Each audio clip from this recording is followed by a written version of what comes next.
من قلب هذا المجلس لمع نجم محمد مرسي. معالي وزير الإسكان الأستاذ الدكتور محمد إبراهيم سليمان عايز يرد على طلبات الإحاطة مكتوبة له من المكتب بتاعه، بس مكتوب ما فيش رد على الاستجواب، فعايز يتكلم على طلبات الإحاطة.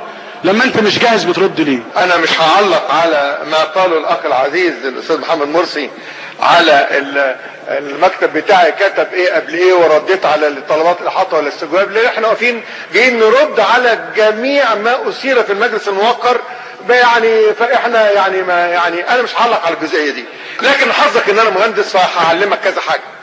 نمره واحد بلاش دي حتى لا تحول المساله الى يعني مشاجره بالالفاظ النابيه الغير ملائمة لأن تقال في هذا المجلس. يعني أنا حزين أن أسمع هذا اللفظ الغير مناسب لشخصي، وأنا أستاذ في الجامعة أكثر من محمد إبراهيم سليمان، وأنا رئيس قسم المواد في كلية الهندسة غصب عن محمد إبراهيم سليمان.